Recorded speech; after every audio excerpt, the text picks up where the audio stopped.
अगर आप एटसी पे काम कर रहे हैं या करना चाहते हैं तो ये वीडियो आपके लिए बहुत इंपॉर्टेंट है बिकॉज आजकल हजारों की तादाद में एटसी पे अकाउंट्स बैन हो रहे हैं और इन बैन होने के पीछे कोई एक वजह नहीं है। एटसी की डिफरेंट पॉलिसीज हैं जो कि पता नहीं होती हैं आपको और आप उनको वायलेट करते हैं जिसकी वजह से अकाउंट क्या हो जाता है, बैन हो जाता है। पिछले एक हफ्ते में बहुत सारे लोगों के एटसी अकाउंट्स बैन हो चुके हैं और ये वो छोटी छोटी गलतियां होती है जिनको हम रियलाइज ही नहीं करते, हम नोटिस ही नहीं करते और जिसकी वजह से आपका अकाउंट जो है वो बैन हो जाता है। तो आज की इस वीडियो में हम तीन चीजें कवर करेंगे। नंबर 1, अकाउंट क्यों बैन हो रहे हैं। नंबर 2, अकाउंट बैन होने से आपने बचाना कैसे है। एंड नंबर 3, अगर आपका अकाउंट बैन हो चुका है तो आपने रिकवर कैसे करवाना है। सो अस्सलाम वालेकुम, मैं हूं Gulfam Ali, an SEO specialist and digital marketing expert. I have 5 years of experience on Etsy and I am running my own SEO agency from last 7 years. If you want to know more about me, you can visit my website gulfamali.com. And channel पर अगर आप नए हैं तो आप channel को subscribe कर सकते हैं। तो चलिए आज हम वीडियो स्टार्ट करते हैं।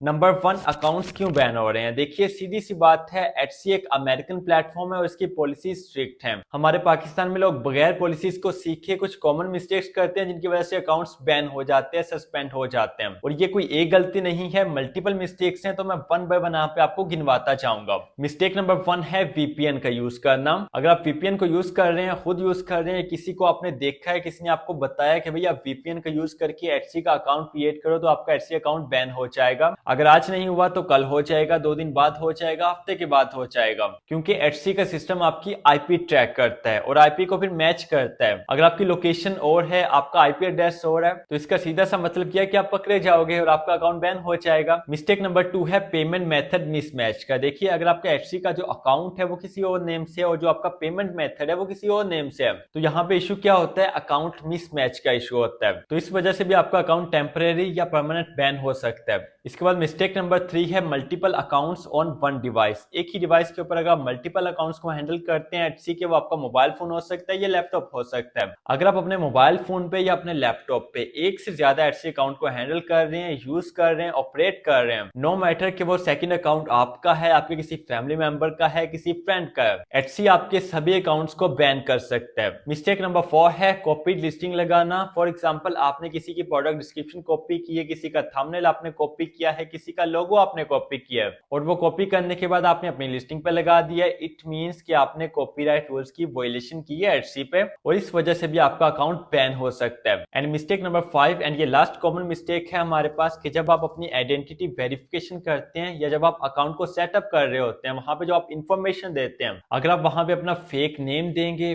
फेक अपनी ईमेल आईडी देंगे, फेक फोन नंबर देंगे या फेक एड्रेस देंगे, तो भी आपका अकाउंट सस्पेंड या बैन हो सकता है। और अगर आपका मोबाइल नंबर वेरीफाई नहीं है देन भी आपका अकाउंट जो है वो सस्पेंड हो सकता है। तो ये मोस्ट कॉमन 5 रीजंस मैंने आपको बताए हैं जो प्रैक्टिकली मैंने देखे हैं कि लोग कर रहे हैं मिस्टेक्स। मेरे पास जो केसेस आते हैं मोस्टली लोगों ने इन्हीं में से कोई ना कोई मिस्टेक की होती है जिनकी वजह से उनका अकाउंट बैन हुआ होता है। सो ये तो हो गया कि अकाउंट क्यों बैन हो रहा है। अब आ जाते हैं वीडियो के सेकंड पार्ट की तरफ कि हमने अकाउंट बैन होने से बचाना कैसे है। सो ये 5 रूल्स हैं, इनको आप अपने पास लिख के रख लीजिए कि जब भी आपने एटसी के ऊपर काम करना है इन रूल्स को आपने फॉलो करना है। रूल नंबर 1 है कि कभी भी आपने वीपीएन का यूज नहीं करना। जब भी आपने एटसी को यूज करना है, अकाउंट आपने क्रिएट करना है, सेटअप करना है, लिस्टिंग्स करनी है, कुछ भी करना है एटसी पे, कभी भी आपने वीपीएन का यूज नहीं करना। अगर आप पाकिस्तान में रहते हैं, कहीं और भी रहते हैं, कोई भी आपकी लोकेशन है, अगर तो एटसी वहां पे ऑफिशियली अवेलेबल है, जैसे कि पाकिस्तान में ऑफिशियली अवेलेबल है एटसी, तो आपको वीपीएन लगाने की नीड क्या है। मुझे ये समझ नहीं आती कि हमने जानबूझ के इलीगल काम करना होता है कि जब एटसी ने इजाजत दी है कि भाई हम अवेलेबल हैं, ऑफिशियली उन्होंने क्लेम किया कि हम पाकिस्तान में अवेलेबल हैं और पाकिस्तान में जो अकाउंट्स बन रहे हैं बहुत अच्छे चल रहे हैं,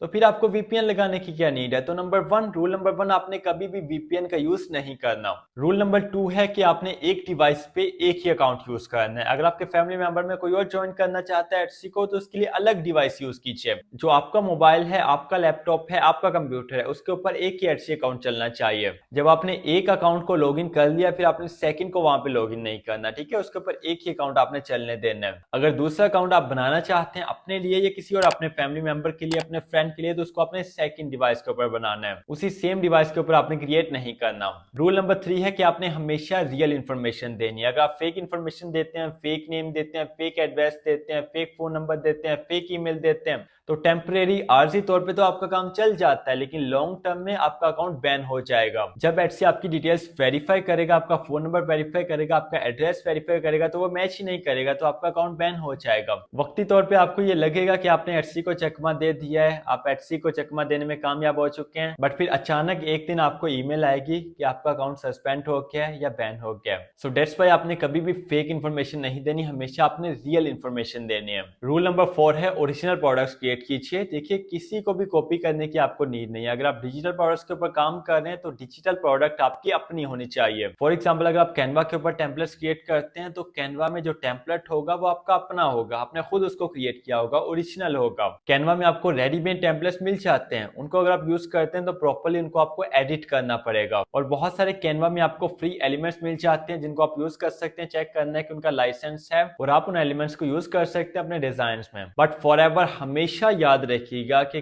कभी भी आपने किसी का लोगो, किसी की इमेज, किसी का फॉन्ट विदाउट परमिशन यूज नहीं करना, अदरवाइज एटसी पे आपको कॉपीराइट स्ट्राइक आते हुए देर नहीं लगती और आपका अकाउंट सस्पेंड होते हुए या बैन होते हुए भी देर नहीं लगती। एंड रूल नंबर 5 है कि एटसी की इमेज को आपने सीरियसली लेना है। हमारे बहुत सारे ऐसे लोग हैं जो कि सीरियस से ईमेल्स को देखते नहीं है, सीरियसली लेना तो दूर की बात है। बट अगर आप एटसी पे एक सक्सेसफुल सेलर बनना चाहते हैं तो आपने एटसी की ईमेल्स को सीरियसली लेना है। कभी कभार एटसी आपको वार्निंग्स देता है, कुछ आपने माइनर वायलेशन की होती है उसकी आपको वार्निंग मिलती है। अगर आप उसको देखते ही नहीं है, उसको ठीक ही नहीं करते, तो फिर आपको स्ट्राइक आता है और आपका अकाउंट सस्पेंड होता है। और कभी ऐसा होता है कि एटसी आपको वेरिफिकेशन की ईमेल सेंड करता है, तो आपने उसको वेरीफाई करना होता है अपनी आइडेंटिटी को। और ईमेल्स देखने के लिए, उनको चेक करने के लिए, रीड करने के लिए आपको एक दिन में अगर आप 5 मिनट भी निकाल लेते हैं ना, तो आप एटसी की सभी ईमेल्स को रीड कर पाएंगे। कभी कभार ही आपको ईमेल्स आती हैं। सो जब भी आपको ईमेल आए, आपने डिले नहीं करना, फौरन आपने रिस्पॉन्ड करना है। सो इन 5 रूल्स को आपने हमेशा फॉलो करते हुए एटसी पे काम करना है। इंशाल्लाह आपका अकाउंट कभी भी सस्पेंड या बैन नहीं होगा।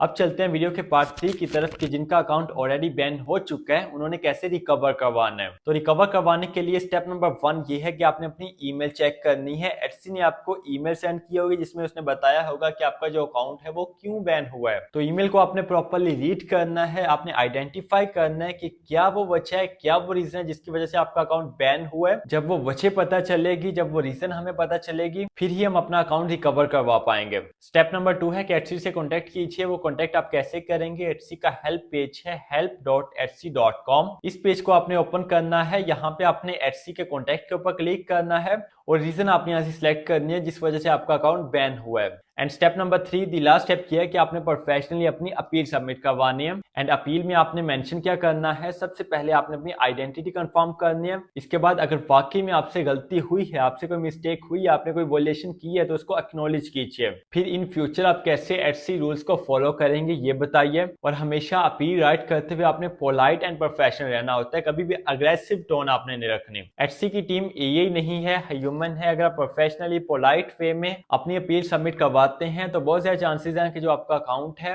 जो आपकी एटसी शॉप है, वो रिकवर हो जाती है। और इसमें यह भी होता है कि जब आप अपील करते हैं तो फिर आपको ईमेल आती है कि आप कुछ डॉक्यूमेंट्स को सबमिट करवाइए। फॉर एग्जांपल, वो आपका आईडी कार्ड हो सकता है, आपकी बैंक अकाउंट की डिटेल्स हो सकती हैं, तो वो सब आपने रेडी रखनी है जब भी आपने अपील करवानी है। ठीक है, किसी भी टाइम आपको ईमेल आ सकती है। सो ये था एटसी अकाउंट्स बैन होने का फुल ब्रेकडाउन कि अगर अकाउंट्स बैन हो रहे हैं तो क्यों हो रहे हैं, आपने अपना अकाउंट कैसे बचाना है, और अगर आपका अकाउंट बैन हो चुका है तो आपने रिकवर कैसे करवाना है। अगर आप मेरे साथ Etsy digital master class join करना चाहते हैं तो नीचे आपके सामने व्हाट्सएप नंबर शो हो रहे होंगे, जस्ट आपने इन पर कॉन्टैक्ट करना है और आपको कंप्लीट डिटेल्स मिल जाएंगी। सो चैनल पर अगर आप नए हैं तो आप चैनल को सब्सक्राइब कर सकते हैं। इंशाल्लाह मिलते हैं नेक्स्ट वेरी इंपॉर्टेंट वीडियो में, तब तक के लिए अल्लाह हाफिज।